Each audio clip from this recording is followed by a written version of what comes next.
Stand by to initiate release sequencer. On my mark. 5. We're on express elevator to hell. Going down. 2. 1. Mark.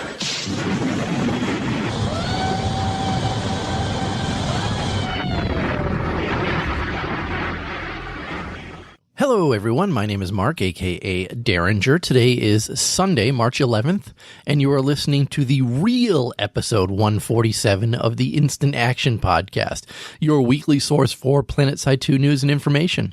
As always, I'm brought to you by great listeners like you via the Support the Show tab on instantactionpodcast.com. So you'll notice I said the real episode 147, and that's obviously because last week I suffered a pretty bad issue at home. Anybody who followed me on Twitter knows no power. We lost electricity on Friday last week. Like 2:45 in the afternoon, so that my wife had actually just gotten home from work. Her office had closed because they had lost power, and then all of a sudden, boom, the power just goes out, and it didn't come back, and it didn't come back, and it didn't come back. They were giving us an estimated time of returning power to us by last Tuesday at midnight. So Friday, Saturday, Sunday, Monday, Tuesday, 5 days potentially without power. Thankfully, we got it back on the Monday, sometime in the middle of the afternoon. But by then, it was pretty much too late for me to kind of record a podcast last week. So I made it 146 shows in a row without missing a week, and it really pained me to not be able to record a podcast last week. So I guess that means I need to start working on trying to beat this streak now of 146 shows in a row. I need to start working on beating that streak. Thankfully, with the power outage, I did not have any other issues at the house. I was very worried about flooding. It had rained an awful lot. It was raining and snowing during that storm. It was a nor'easter, for those who aren't familiar with it. They hit us seems like every week here in Massachusetts during this time of the year. But we were worried about flooding as well. My basement has a sump pump in it, and so that means it would be pumping water constantly. And when the power goes out, I did not have a backup or a generator or anything like that. So I was just at the mercy of Mother Nature herself. And somehow, I don't understand it, but the water table never got over the pit of my sump pump, and therefore my basement never in fact flooded. And I mean, honestly, that's very surprising to me because it had rained so much and there was so much water just standing everywhere that I'm really surprised that there were no issues with my basement. And of course, my entire podcasting studio is down here in the basement, and if it had flooded, I probably would have lost that computer because stupidly I didn't get it off the floor, didn't have time. There were so many other things that I had to do before, after we lost power. And honestly, down here in the basement, it's pitch black when we have no power and really tough to do things. So I spent the majority of my time getting all important documents and other irreplaceable things off the ground down here and onto as high shelves as I could. And honestly, the computer was one of the last things I thought about. But again, it turned out fine. I didn't have any issues with water or anything like that. And I am back up and running now. Anybody who knows me on in-game has seen me in-game all week. I've been playing a ton. It was really tough those 4 or 5 days not being able to play Planetside 2, and I really missed it. I really miss gaming in general. But the tweet that I received in response to a post from the Planetside 2 team that said, take care of yourself, Araxis will be here when you're ready, that really warmed my heart to get a kind of a message like that after going through hell for so many days. And I mean, it was cold up here in Massachusetts too. I mean, I have a fireplace and a wood stove, and it wasn't doing jack shit because it was so cold. My mother-in-law lives with us, and we actually had to evacuate her out to relatives' houses who had power because she was not faring well in this cold house. And my wife and I ended up having to go to a hotel for a night or so, and it was an absolute mess, and I'm glad that that is behind me. Of course, I hear that we're supposed to get snow again here in Massachusetts Monday night into Tuesday, and maybe all day Tuesday, and maybe we could get a foot of snow. So who knows what's going to happen from there. But I'm sure you guys don't want to hear me talk about myself for the entire show, so let's actually talk about what's in store for this week's podcast. Well, first, I want to cover the March 6th PTS update. Then I want to talk a bit about the unstable warp gate system. Then I want to talk about H1Z1 and its status as a free-to-play game now. And finally, I want to make a small announcement that might interest some of you. So strap in as we hot drop into another episode of the Instant Action Podcast.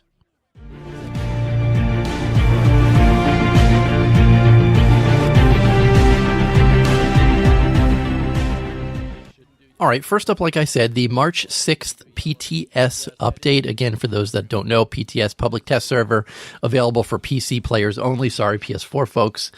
This one was all driven around construction updates. And let's just roll through them and cover them all. So first off, the orbital strike should now die properly when you actually destroy the core of it.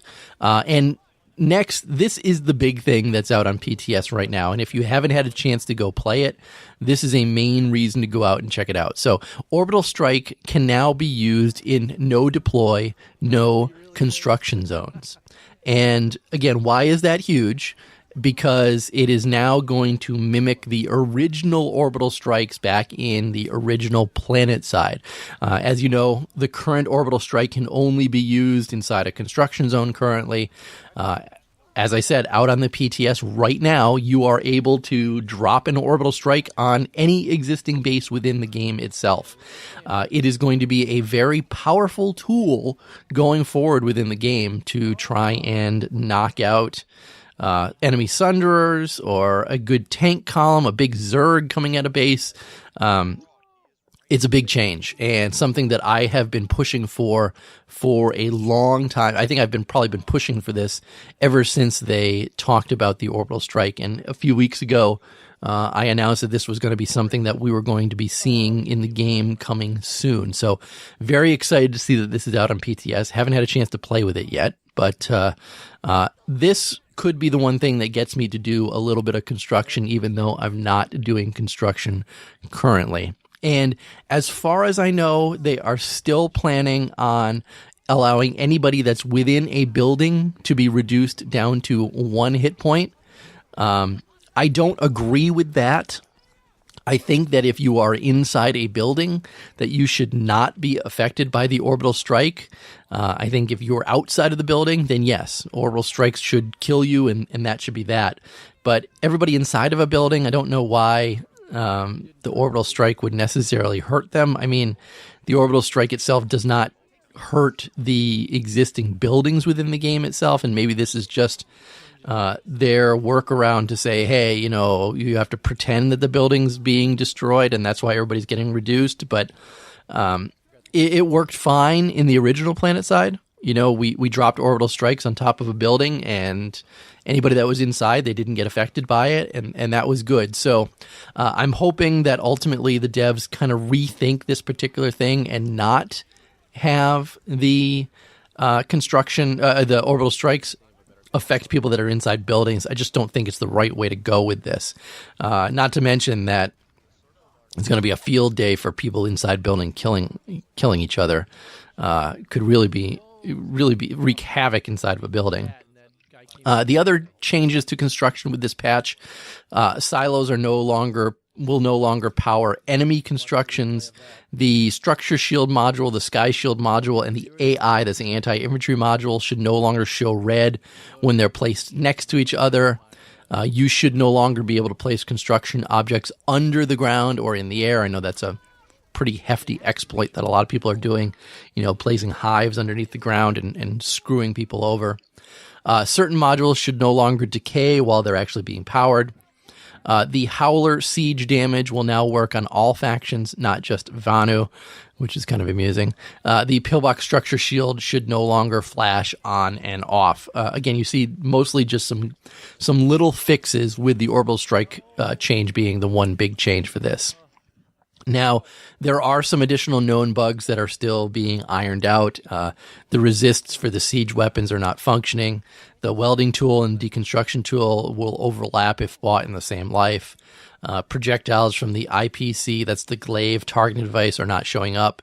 And the Elysium spawn tube currently is not decaying. And those are things that they are aware of, and they will be fixing as soon as they can. So again, not a huge update in and of itself, but that orbital strike thing makes it enormous in my mind. And I'm hoping that they've gotten enough feedback from players out there using it, because I would like to see this come to live sooner rather than later. It just adds a new unexpected element to the game itself, because now you've got these huge zergs or huge armor columns or who knows what, or even a squad dug in real hard on a particular base. Now those zergs, those squads dug in, or that armor column actually need to be worried that they can be nuked instantly from orbit. Again, not if you're inside a building. I understand you're going to be reduced to 1 hit point, but it is going to add a little bit extra fear into the game itself, and I think it's also going to bring a new play style into the game, because now you're going to have orbital strike hunters out there, whether they be people in ESFs or tanks or galaxy dropping on orbital strikes to stop them from being fully powered. I think it's going to add some interesting changes to the game itself. And again, I, for one, look forward to seeing this. But with that, let's move on to our second topic this week.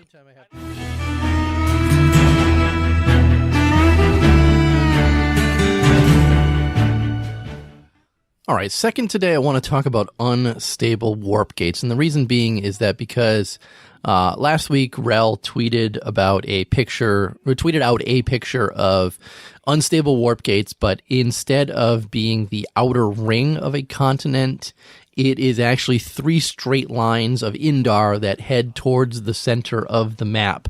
And if you are in the northern warp gate, you'd go from that warp gate to Crater Firing Range would be open, J908 would be open, Galaxy Solar would be open, and your middle point would be Ceres Hydroponics. If you are the southwest one, you'd go from the Indar Eastern Warp Gate to Ceres Farms, to Ayani Labs, to Vanu Archives, to Snake Ravine, and then from Snake Ravine, you'd actually go into Aladdin Botany Wing and then end up in TI Alloys. And if you are in the southeast Warp Gate, you'd go from there to, let's see, Old Araxium Mines, Feldspar Canyon Stronghold, Tarich Tower, up to Gravel Pass, up to Zervin Pump, and then the Crown. So the center of the map is going to be that Ceres Hydroponics TI Alloys Crown area, which I don't know about you, but I like fighting at Ceres Hydroponics. I like fighting at TI Alloys. I can give or take the Crown. But what I'm seeing from this, first of all, I like the idea, because I don't really like the ring around the outside, because it just kind of it's forcing a couple different points to fight each other. I mean, you're forcing each faction to have a front that they can fight the other one. And think Germany during World War II. They had the Eastern and the Western front. So in this way, you're forcing 2 fronts for every faction. Whereas if you are just driving right to the middle of the map, sure, there's still 3 fronts, but they're all centered in the exact same location when the map first opens. And I can see a real nice power struggle on Indar between Ceres Hydroponics, TI Alloys, and the Crown. I think most people could probably fight over those 3 for as long as it takes to reopen, to unlock or to actually stabilize the warp gates on them. Now, the only problems I see with it is that whoever has the northern warp gate it's only a couple base jumps to get there. And if the other two factions are really pushing hard on them, they could probably warp gate them much easier. I mean, if you have the southeast warp gate, for example, you've got 8 bases to go through. Southwest has 7, and if you're on the northern side, you got 1, 2, 3. You've only got 4 before you get to the Indar warp gate. And I guess the other one's 1, 2, 3, 4, 5. It's 6 for the southeast. It's going to be 5 for the southwest and only 4 for the northern side. Now, this is Indar, and I know every continent's not going to be the exact same as Indar with how this is. And obviously, this is just a picture in progress. It's not something that is exactly what we're going to see at this particular point, but it does give us a kind of an interesting idea where you could literally have fights this way where all 3 factions are fighting over the exact same base. Say that there are, Ceres Hydroponics is a great example. You've got whoever owns the northern gate defending the actual point. And then the southeast, southwest, they're both fighting over that point, trying to capture it. And I can just see a lot of awesome fights being made by forcing everybody into one kind of compact area to really duke it out while these warp gates themselves are unstable. Again, I've never really liked the outer ring of the continents themselves, so I think changing it to something like this, it really forces the flow of battle. You know exactly where you need to go. You need to hightail your ass to the center of the map as soon as humanly possible so that you can get into battle and start fighting people. And you know exactly where the enemies are going to be because they are also all going to be funneling into the exact same area. I really like it. I like it an awful lot. And I'm very excited to hopefully think to see that if this isn't something that's coming to PTS, it should come to PTS or even just push it straight to live. Heck, let's have every time a continent unlocks, it either becomes this one or it becomes the other one. And let's see which one people fight over more or less and use that for some data points. I can tell you right now, just looking at it, that I would greatly prefer to funnel all the fights into the center of the map and actually have some pretty huge battles over the middle of the map. I mean, I can just envision them now. On Indar alone, that 3-base, center is a fun area to fight at. At least, I'm not a huge fan of the Crown, but with the other two, I definitely like fighting over the other two. And some of the better bases, I think, are kind of included, or some of the good bases are included in this one. I mean, J908 is included, and I don't think a lot happens at J908 anymore. People kind of avoid it like the plague, but certainly it could force people into fighting a little bit more at a base like J908 or some of these other ones that probably don't get a lot of action on them. Now, in addition to this, a Twitter user asked Rel if there were any plans on increasing the player count past 100 before the warp gates themselves stabilize. And the suggestion was made, can we bump it up to maybe 200 players? And Rel did say that the thresholds will likely increase, but he didn't give an exact number on what they would actually bump it up to. But I do think that we can safely accept the fact that the current 100-player count is most likely going to increase. And if anything, just to keep these warp gates unstable a little bit longer. And yes, now I understand the intent of unstable warp gates is to kind of have an area where people can go if they're not able to get onto the main continent. And obviously they don't want these things staying as unstable warp gates for huge or really long amounts of time. And yes, I know during off time, they will last an awful long time. But certainly I think increasing the threshold is probably not a bad idea to try to make these things last as unstable a little bit longer and really funnel those fights. Again, I like this idea. I want to see this idea come to life sooner rather than later.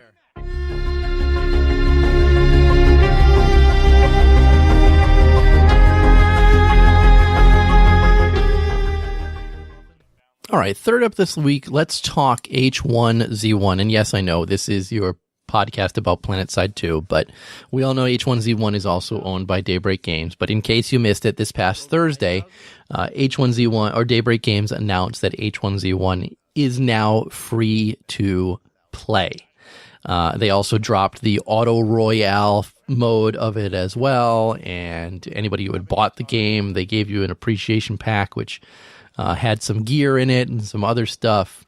But this has spawned a lot of questions as to why they might have gone free to play. First, we need to take a step back and realize that H1Z1 itself has made a lot of money for Daybreak Games and is most likely what has kept Planetside 2 in development, because I don't know how much Planetside 2 pays for itself, but I do know that they were making money hand over fist at H1Z1, and it's because it really was the first title in this battle royale. And sure, it can be argued that maybe it wasn't, but in my mind, it was the first time I had heard of this battle royale type format when they produced H1Z1 King of the Kill. And people were playing the hell out of it. But obviously, with the recent introduction of games like PlayerUnknown Battlegrounds and Fortnite, I think that the battle royale genre is becoming a little overrun, and H1Z1 is starting to fall by the wayside. And I think that's why they needed to make their game free to play. Now, that it also doesn't help that Fortnite released their battle royale service as a free to play. You can still purchase the regular version of Fortnite, but most people are playing the battle royale version right now. PUBG straight up purchase, they're doing amazing. But I think we also need to look at what might this free to play effect have on Planetside 2, and there could be some pros and there could be some cons. But first, looking at the Steam charts for H1Z1, in February, they were averaging about 7,000 players in game. And that was a pretty huge drop from where they used to be. It looks like they peaked in July of 2017. They had 86,000 average players, 150,000 at the peak.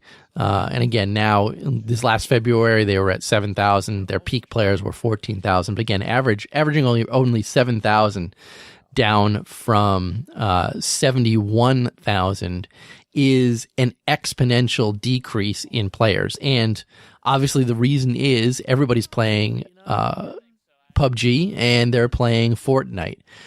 When you look at the same Steam charts for PlayerUnknown Battlegrounds, and let's see, what are they here? I just had them a second. PlayerUnknown Battlegrounds, they are doing 3.2 million players currently, and Fortnite announced recently that they have 3.4 million concurrent players. So those two alone are stealing a big majority of the people who used to be playing H1Z1. Now, along with the free-to-play announcement, H1Z1 did say that their Pro League has been confirmed. They have 15 esports teams. It's going to be done in Las Vegas, and there's a partnership to stream it on Facebook. So it's not like H1Z1 is just being killed, but clearly they're not making anywhere near the same amount of money that they used to be making on H1Z1, and that could be bad for Planetside 2. And now, I know a lot of the Planetside 2 veterans out there were like, why are they even continuing to do H1Z1? Because it's just another also ran within the Battle Royale market. It's not even the most popular game out in the market and things like that. Why don't they focus on Planetside 2, which is it's a unique IP and no one else is doing what they're doing in Planetside 2? And yeah, I get it. That's kind of how I feel as well. I was very disappointed at SOE Live back in the day when they announced H1Z1, and I realized and heard that a lot of the developers and people who were working on Planetside 2 were being shifted over to work on H1Z1. I mean, we lost people like Clegg. We lost Jimmy Wisenhunt before he moved over. to Twitch. And there are countless number of people that worked on Planetside 2 even recently that were moved over to H1Z1 to work on that game. And I still think that they have a large amount of people over working on H1Z1. So part of me wonders if H1Z1 is slowly dying or slowly going by the wayside, if we might get some of those people back into Planetside 2. But honestly, I'm not holding my breath, because I think the track record that we've seen with Daybreak Games is that they will continue to pound away at a title, even if the player base is lagging, i.e. Planetside 2, as an example. So I don't know. I don't know what to think about them going free to play itself. I feel like they had a decent cash cow on them, and they're kind of giving that up. And clearly, they're hoping to make some of this back on the microtransactions, and they're looking to make some of it back by this pro league that they're going to spark a lot of interest in people watching it and saying, "Hey, I want to play that game too." They're also hoping a lot of people come in with this Auto Royale mod, which I'll admit does kind of look pretty fun, and I wouldn't mind trying out at some point. But I think that this probably is not a good thing for Daybreak Games that they push this free to play. And I'm wondering if we're going to see some fallout regarding it as we move forward. I'm curious what you listeners think about this as well. Send me an email. Leave me a voicemail. Let me know what you think, because I'm curious what the community thinks about this as well.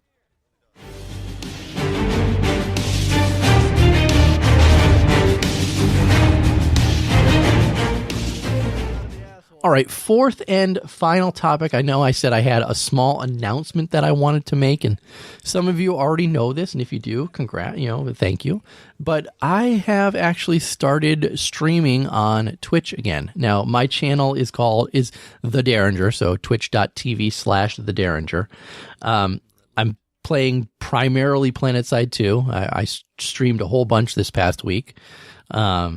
And I'd kind of like to get into streaming a bit more, because there aren't a lot of us streaming Planetside 2 out there. And I'd kind of like to be one of those voices out there that continues to bring people into the game by watching some gameplay. In addition, this is something that we used to do back in the Reachcast days. It is my goal to ultimately start doing the podcasts live on Twitch and have community within the chat channel replying and commenting as the show goes along.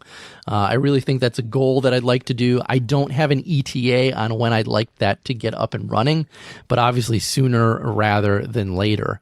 I've been putting some time into my Twitch channel. I just revamped all the information on it. I have a second PC up doing the streaming for me.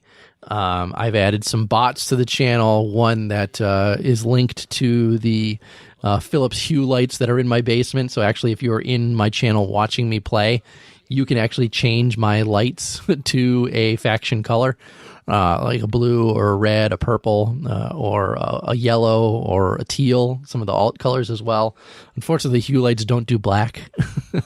But yeah, I've got that added on, and I want to add some more things to it as well to kind of get some interaction with the channel. So if you are on Twitch and you see me playing, please pop in the channel, say hello.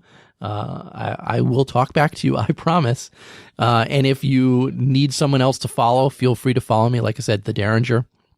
I'd love to get some more people watching, and ultimately I'd like to bump myself up to an affiliate ranking within Twitch as well. I'm getting pretty close to being an affiliate, and then you guys can do cheers and stuff like that in my channel once I get to that point. So again, like I said, it was just a really small announcement. I've started streaming. I used to do it way long time ago, back when we did Reachcast, and I kind of miss it. I like talking. As you guys know, I do a podcast each week. So again, feel free to check me out, twitch.tv/The Derringer. Feel free to follow. Anything like that. And please, when I'm streaming, if you get an announcement, pop in my channel for, a little while, say hello, watch what I'm doing, give me tips, pointers, comments, anything like that. And as always, tell your friends and outfit mates about it. But with that, let's move on to housekeeping this week. Housekeeping. Housekeeping. Come back later, please. Housekeeping? Not now. Housekeeping? Go away. I coming anyway? So no voicemail, no email this week. That's fine. Like I said, I had no power last week and didn't release a show, so I certainly understand. And hopefully when I get the channel up and running on Twitch and try to do these things live, I can use this section to answer some questions in the live chat as well. But as you know, that's going to be it for this week's show. So how can you get in touch with me or the show itself? As always, visit my website, www.instantactionpodcast.com. Send me an email, instantactionshow@gmail.com.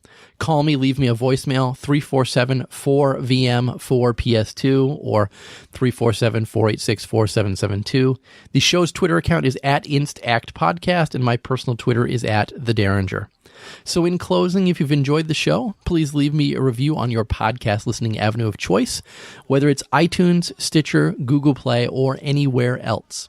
Also, feel free to tell your friends and outfit mates about the show. And finally, thanks for listening, and keep spamming that Join Combat, formerly known as Instant Action button.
Get your arms combined.